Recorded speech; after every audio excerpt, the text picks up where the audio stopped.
Welcome to the Mobilizing Briefing.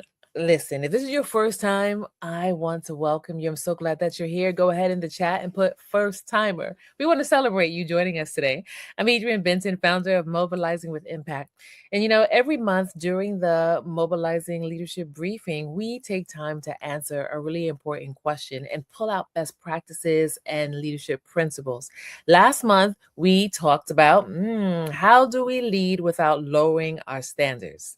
And this month, the question that we're answering is how do we continue leading when life changes us? This month's leadership question is one that every leader will experience.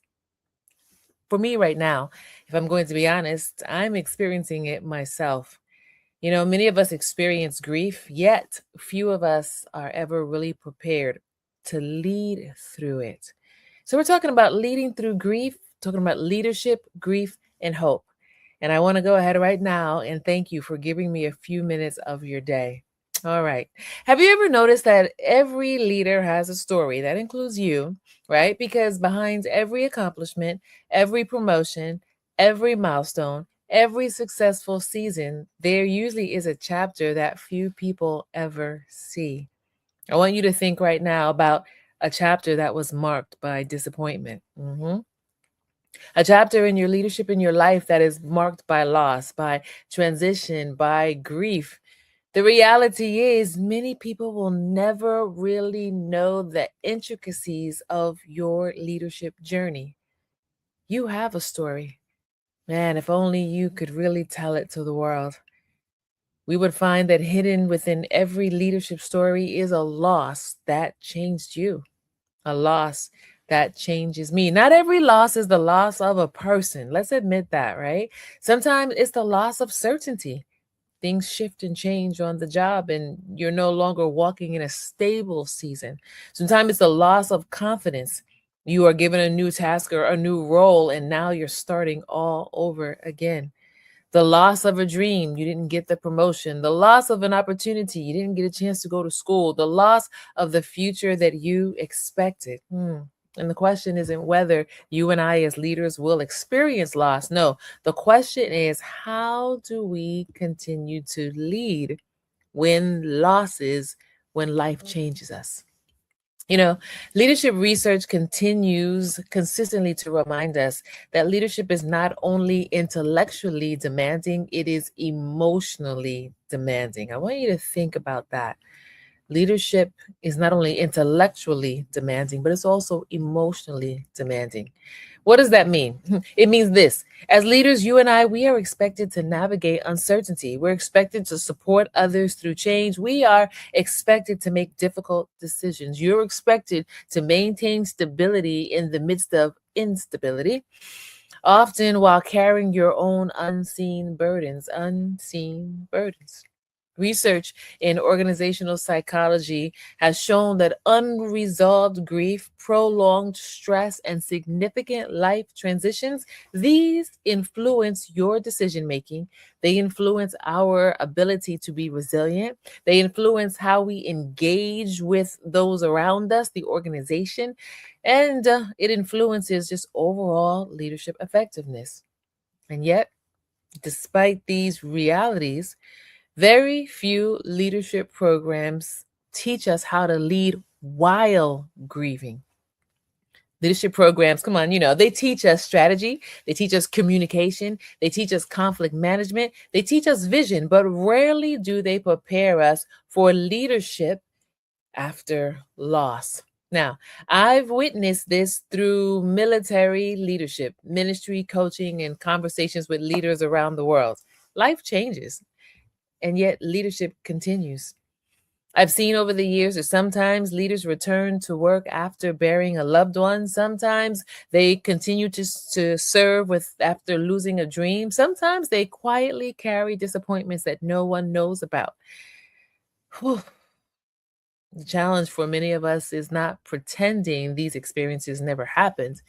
The challenge is learning how to lead through them. And the mobilizing leadership method teaches that leadership isn't measured by avoiding loss. It's measured and revealed by how we lead through it. The Academy of Management journals, Grief and the Workplace, it says that research in organizational psychology reminds us that grief is a workplace issue as much as a personal one. Studies show that loss can affect decision making, relationships, resilience, overall well being. And rather than ignoring grief, effective leaders create environments where compassion, support, and hope flourish.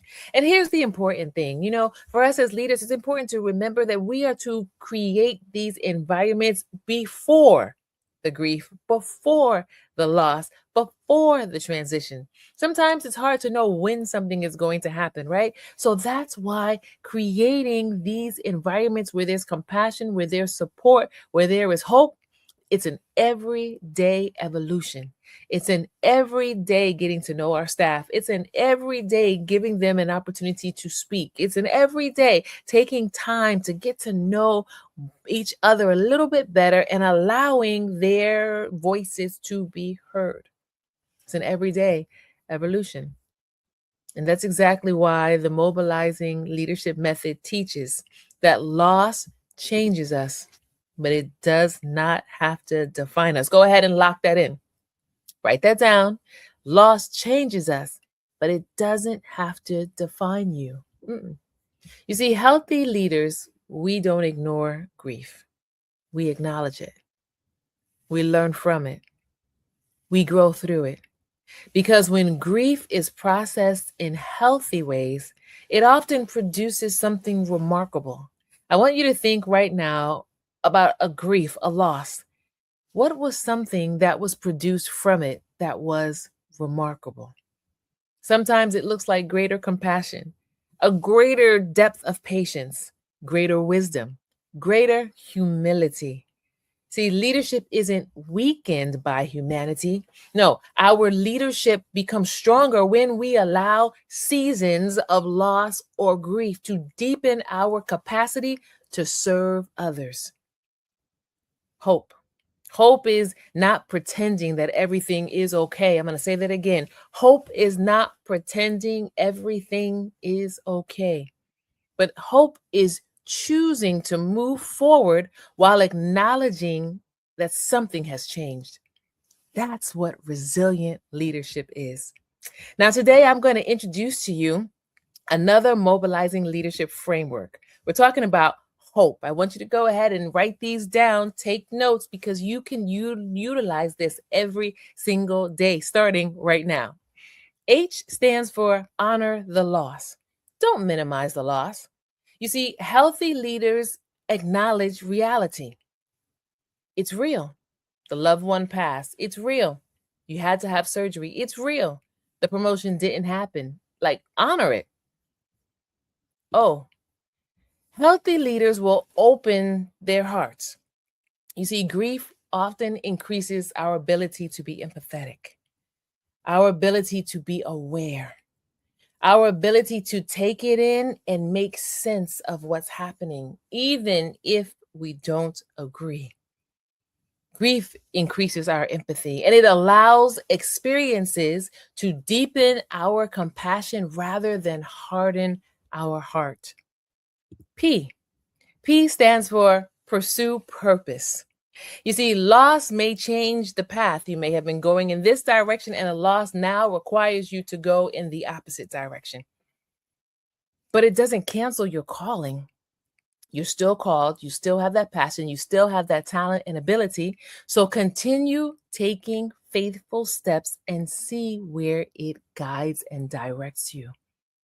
Because of that loss, now you can speak to a whole different community. Because of that loss, you can encourage others in a different way. Because of that loss, that grief that you're processing and journeying through, you have a greater depth of understanding and can communicate that in a level and in a way that you couldn't before.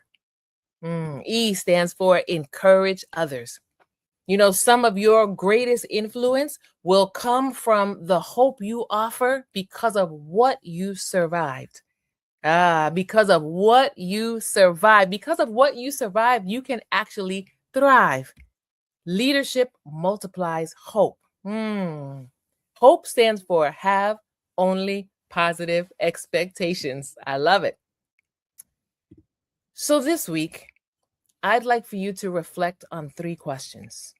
Question number 1: what loss has quietly shaped my leadership?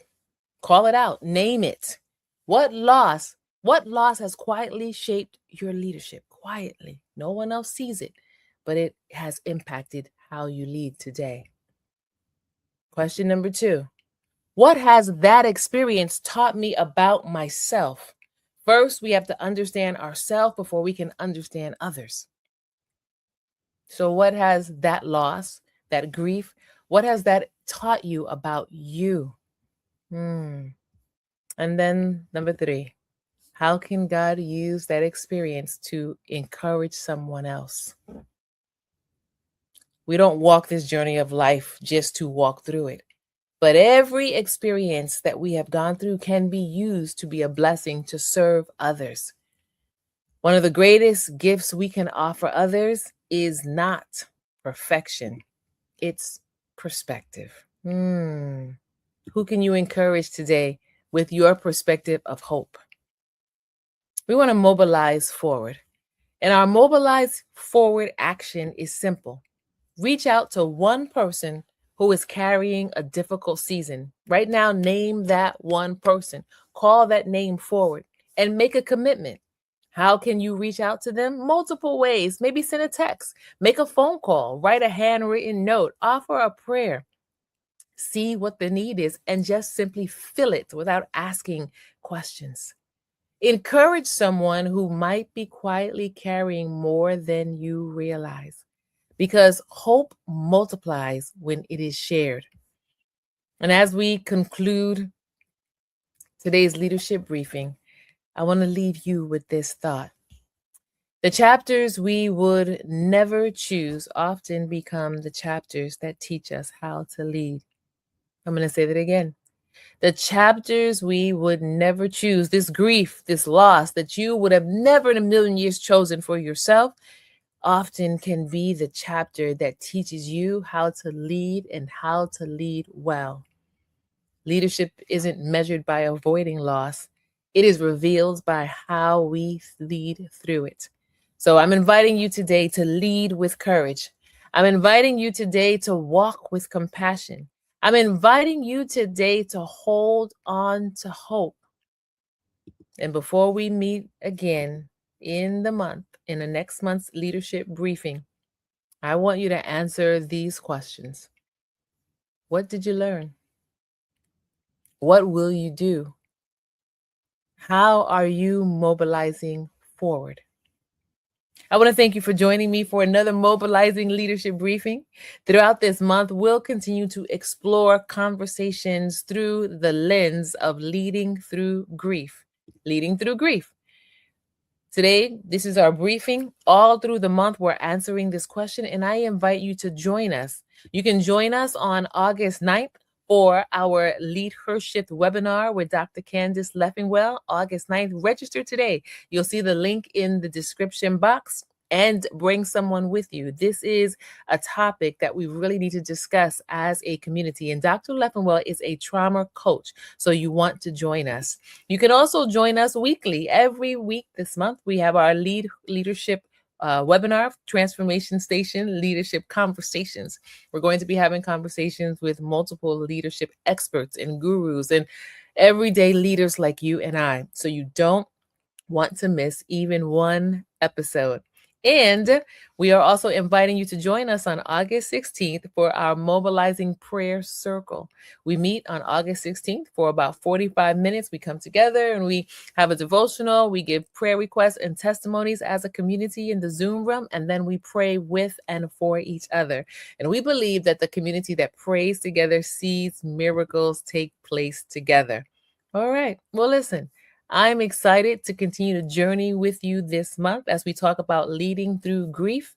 Until next time, I'm inviting you to lead with purpose, stand with integrity, and mobilize with impact.